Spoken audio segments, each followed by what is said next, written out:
To my new video. So কেমন আছেন সবাই? হোপফুলি ভালো। তো আজকে হচ্ছে চান রাত অ্যান্ড আমি এখন নাস্তা করতে বসছি। কালকে রোজা ছিলাম, হজের রোজা, আজকে রোজা নাই। তো নাস্তা করতে করতে ভাবলাম যে অনেক দিন হয়ে গেছে কোনো ব্লগ মেক করি না, তো আজকে একটা ব্লগ মেক করা যাক। সো এই তো।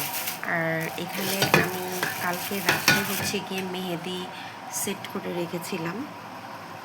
জানি না আজকে দিতে পারবো কিনা, কারণ একটু ঠান্ডা ঠান্ডা লাগতেছে, দেন বৃষ্টি পড়ছে। এখন মাথায় দিলে না মাথায় আবার ব্যথা উঠে যায়, কারণ আমার এমনিতেই মাইগ্রেনের প্রবলেম আছে। ঠান্ডা বা বেশি গরমে মাইগ্রেনের প্রবলেমটা বেশি রকম দেখা দেয়। সো কী করবো না করবো আজকে সব ডিটেলস আজকে আপনাদের সাথে শেয়ার করবো। So stay tune with us. আজকে আমার ব্রেকফাস্ট অনেক সিম্পল, জাস্ট হচ্ছে 2 পিস রুটি আর 1 কাপ চা। আজকে আমার কিছুই ভালো লাগছে না, বিকজ অফ মানহার জ্বর আসছে, দেন নিজে একটু সিক ফিল করছি, এই তো। সো সবার ঈদের প্ল্যান কি কমেন্ট করে জানাবেন। দেন হচ্ছে বাচ্চাদের একটু নাগেটস ভেজে দিয়েছিলাম ব্রেকফাস্টের জন্য। ওরা ব্রেড দিয়ে খেতে অনেক বেশি পছন্দ করে। তো আজকে হচ্ছে যেহেতু চান রাত, তো একটু স্কিন কেয়ার হেয়ার কেয়ার তো মাস্ট বি হইতেই হবে। একটু মাথা মেহেদি লাগিয়েছি, মানে এখানকার অবস্থা খুব একটা বেশি ভালো না। এই যে আমার ছেলে তার টি-রেক্স ফ্রেন্ডকে নিয়ে এসে পড়ছে। সে হাই, হাই বলো তো বাবা, হাই, সে হাই, সালাম দিয়ে দাও, আসসালামু আলাইকুম। সবাই কিন্তু অবশ্যই আমার ছেলের সালামের উত্তর দিবেন। আচ্ছা, তো তারপর নিচে হচ্ছে কি অনেকগুলা কাজ করে আসছি। যেমন আমার জামাই এতগুলা লিচু নিয়ে আসছে। লিচু আনলেই হচ্ছে গিয়ে আমি সবসময় ওইটাকে ছিলে দেন হচ্ছে গিয়ে আমি মানে ফ্রিজে রাখি একটা বাটিতে করে। দেন হচ্ছে গিয়ে আম নিয়ে আসছে। আম হচ্ছে গিয়ে যেগুলো একটু শক্ত শক্ত আছে ওগুলো আলাদা করলাম, যেগুলো একটু নরম আছে ওগুলো একটু আলাদা করলাম, মানে এগুলো একটু তাড়াতাড়ি খাবো। তারপর হচ্ছে গিয়ে আর কি করে আসছি, মানহাও কিন্তু আজকাল হেয়ার কেয়ার করে, স্কিন কেয়ারও করবে, ওটা রাত্রে। আর এই যে দেখেন আমার হাতের অবস্থা, মানে মেহেদি লাগাবো আমি কিভাবে, আই ডোন্ট আন্ডারস্ট্যান্ড। মেহেদি লাগাবো কিভাবে, এমনি হাতের অবস্থা এমন হয়েছে, মাথায় চুলে মেহেদি দিছি। আর আজকালকার বুয়াদের তো বলাই যায় না, মানে তাদের অনেক বেশি কাজ থাকে, তার অনেক বেশি দৌড়ের উপরে থাকে, ওদেরকে বলা যায় না যে একটু একটু খালা একটু মেহেদি দিয়ে দেন। তো নিজেরটা নিজেই আমি করছি, ওদেরকে বলার চাইতে নিজেরটা নিজে করাই বেটার। সো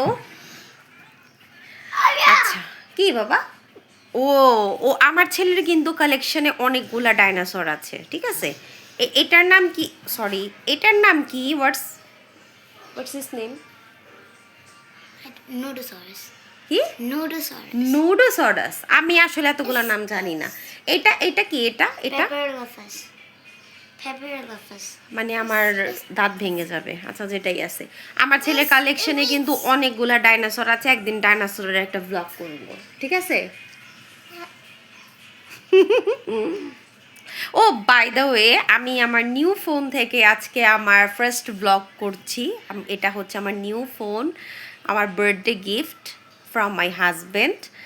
মানে আমি ওই দিন কোনো ব্লগ করি নাই, যদিও বা ইচ্ছা ছিল না ব্লগ করার, কারণ কিছু কিছু জিনিস আছে যে পাবলিককে না দেখাতে পারলেই আমি বেটার মনে করি। মানে পাবলিক বলতে দেখা যায় যে এগুলা হিংসা বেশিরভাগ হচ্ছে গিয়ে নিজস্ব মানুষরাই করে, ঠিক আছে। টক্সিক হ্যাঁ, রিলেটিভস।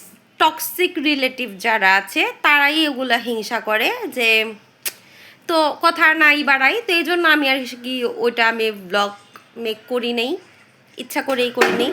এখন বার্থডের অনেক দিন চলে গেছে, অনেক মানুষই জানছে যে আমার নিউ ফোন, তো এই জন্য আমি ব্লগে বললাম, আদারওয়াইজ আমি এটাও বলতাম না। আফটার টেক মাই শাওয়ার আমি বাইরে বের হয়ে দেখি, দেখেন আমার ভদ্র বাচ্চাটা কি সুন্দর বসে বসে নাগেটস খাচ্ছে আর হচ্ছে তার ফেভারেট ডাইনোসরগুলো দেখছে। সবাই মাশাল্লাহ বলবেন। কি কি এটা, কি এটাও দেখা, মানে আমি ভিডিওতে আসলে তার একটা করে ডাইনোসর হচ্ছে গিয়ে আমার ভিডিওতে দেখাতে হবে। দেন সেদিন হচ্ছে লাঞ্চে ছিল আমাদের গুঁড়া চিংড়ি মাছ দিয়ে করলা ভাজি। করলা ভাজিটা অনেক মজা হয়েছিল, মানে অনেক দিন পর আর কি পেট ভরে ভাত খেলাম। আর এমনিতে আমার করলা ভাজি অনেক বেশি পছন্দ, মানে তিত করি হলে আমি একটু খেতে পছন্দ করি। আর এই যে আমার ছেলেকে নিয়ে বসেছিলাম দুপুরের লাঞ্চের জন্য। দেন দেন আমি আমার লাঞ্চ নিয়ে হচ্ছে গিয়ে বসলাম। আর বললাম না সেদিন আমি অনেকগুলা ভাত খেয়েছি, অনেক মজা হয়েছে। করলা ভাজি এমনিতেও আমার অনেক বেশি পছন্দ। আর এখানে হচ্ছে গিয়ে আমার জামাইকে তো খুঁজেই পাওয়া যাচ্ছিল না, হাটে সে ব্যস্ত। এই যে দেখেন ভাত খাইতে আসছে, অনেক মানে 2-3 দিন পর মনে হয় ভাত খাচ্ছে। তারপর আমাদের এলাকাতে হচ্ছে গিয়ে একটা মিনি হাট হয়ে বসে গিয়েছিল। তো আমার হাজব্যান্ড বলতেছে যে চলো তোমাকে হাট দেখায় নিয়ে আসি। মানে এলাকার যত গরু আছে এগুলা সব আমাকে দেখাতে নিয়ে গিয়েছিল। অনেক সুন্দর সুন্দর গরু, অনেক বড় বড় গরু। মানে আমি গরু এমনিতেই অনেক ভয় পাই, বাট গেলাম দেখতে। আর এটা সাইজ অনেক বিশাল, এটা একদম আমাদের বাসার কাছেই ছিল। এই যে আমার হাজব্যান্ড আদর করতেছে আলিহাদারকে কোলে নিয়ে। আর আমি ভয় পাই, বাট আমার মেয়ে হচ্ছে গিয়ে ভয় পায় না, মানহা। ও সামনে গিয়ে হচ্ছে গিয়ে আদর করে আসছে। আমি আর মাইসুরা বেশি ভয় পাই। আর এটা হচ্ছে আমাদের বাসার একটু আর কি একটু দূরত্বতে। এটার ভিতরে অনেকগুলা গরু ছিল, মানে একটা জাস্ট গলির ভিতরে এতগুলা গরু দেখে আমি অবাক হয়ে গিয়েছিলাম। আমি ভাবতেও পারিনি যে এতগুলা গরু থাকবে ওইখানে। প্রত্যেক বছর এরকম গরু ওইখানে থাকে, বাট আমি কখনো যাই নাই। আর এই যে দেখেন সাইজ কি মাশাল্লাহ গরুর। এই গরুটাকেই হচ্ছে গিয়ে মানহা একটু পরপর গিয়ে আদর করছিল, মানে আমার নিজের অনেক ভয় লাগতেছিল। আর এটার কোরবানিও মানে আমি ভাবতেছিলাম যে কিভাবে কোরবানি করবে, যে এটার সাইজ মাশাল্লাহ। সো তারপর হচ্ছে গিয়ে যেটা বলছিলাম, মানে আশেপাশে অনেক গরু ছিল।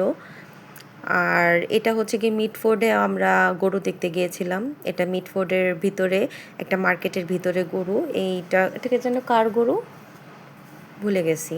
আচ্ছা যাই আছে। তারপরে হচ্ছে গিয়ে রাত্রের বাজে দেখেন 2:30 3:45 কাছাকাছি হয়ে আসতেছে। আমার এত গরম লাগতেছিল, দেন আমি একটু ফ্রিজ থেকে আরসি লেমন বের করে খাচ্ছিলাম।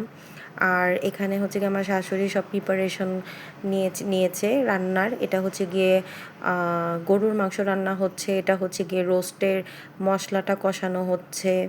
আমাদের রোস্ট একটু সবসময় আমি বলি যে একটু ডিফারেন্ট কাইন্ড অফ হয়। আর এখানে গরুর মাংসের যে মানে কালারটা, এটা দেখে অনেক বেশি ভালো লাগছে। আর এখানে যে হচ্ছে গিয়ে চিকেনটা ভেজে নিয়েছে, দেন এটা বাকি প্রসেসিং হবে। এদিকে আমার শাশুড়ি কিন্তু 3 রকমের আচারও দিয়ে দিয়েছে। এটা হচ্ছে গিয়ে ঝাল আচার, দেন এটা হচ্ছে গিয়ে একটু টক মিষ্টি আচার। আর আরেকটা আচার আছে, ওটা হচ্ছে গিয়ে কাশ্মীরি আচার। এটাও কিছু প্রসেসিং বাকি আছে, এখনও কমপ্লিট হয়নি। আর এর মধ্যেই তো মানে কোরবানি ঈদ এসে পড়লো। তারপর হচ্ছে গিয়ে আমরা রাত্রে অনেক লেট নাইট পর্যন্ত আমরা ওই দিন রান্নাঘরে ছিলাম। তারপর এই যে দেখেন এখানে টাইমও দেওয়া আছে, মানে 4টা বাজে। ফাইনালি আমি আমার চাঁদ রাতে মেহেদি পড়তে পারছি। মানে উপরে এসে দেখি তারা বাবা ছেলে ঘুম। তারপর হচ্ছে গিয়ে আমি একটু মেহেদি দিলাম। আর দেখেন মাশাল্লাহ কি রিল্যাক্স করে সে ঘুমাচ্ছে। এই তো তারপর দিন হচ্ছে গিয়ে এটা আমার ননাস আমাদেরকে পাঠিয়েছে দই বড়া, দেন হচ্ছে গিয়ে সেমাই। আর এখানে হচ্ছে গিয়ে বাকি মানে ঈদের দিন আমি এরকম কোনো ক্লিপস নিতে পারিনি যদিও বা। এটা হচ্ছে গিয়ে বাসার নিচের অবস্থা, সব কসাইরা। আর এবারে কসাই মানে কি বলবো, কসাই নিয়ে অনেক ঝামেলা পোহাতে হয়েছে। সো যাই হোক আলহামদুলিল্লাহ ঈদটা অনেক বেশি ভালোই কেটেছে। আর এখানে আমি হচ্ছে গিয়ে একটু দুষ্টামি করতেছিলাম। এই যে দেখেন আমার জামাই বসে থেকে হচ্ছে গিয়ে নিজে মাংস কাটাচ্ছে। সো ওভারঅল হচ্ছে গিয়ে আমার ঈদটা ভালোই গিয়েছে। আর আমি প্রথমে ভাবছিলাম যে আলিহাদের হয়তো বা ভয় পাবে। দেখেন সে একটা বোলের মধ্যে এসে মাংস পেয়ে সে নিজে সোফার মধ্যে বসে মাংস নিয়ে খেলা করতেছে। আমিও কিছু বলিনি, কারণ ছেলে মানুষ এগুলো তো তার ইন ফিউচার করতেই হবে। তো এই মানে ঘিন জিনিসটা যাতে না থাকে এই জন্য আমিও কিছু বলিনি। দেখেন মাশাল্লাহ সবাই মানে এটা এই ভিডিওটা স্ন্যাপচ্যাটে দেওয়ার পরে সবাই অনেক বেশি অবাক হয়ে গিয়েছিল যে মানে তার কোনো ঘিনপিত বলতে কিছু নাই। ইভেন হচ্ছে ওর বাবা সবচাইতে বেশি খুশি হয়েছে। আর এই যে দেখেন আমার মেহেদির কালার অনেক সুন্দর। সো এই ভ্লগ আজকে এই পর্যন্তই। Thanks for watching.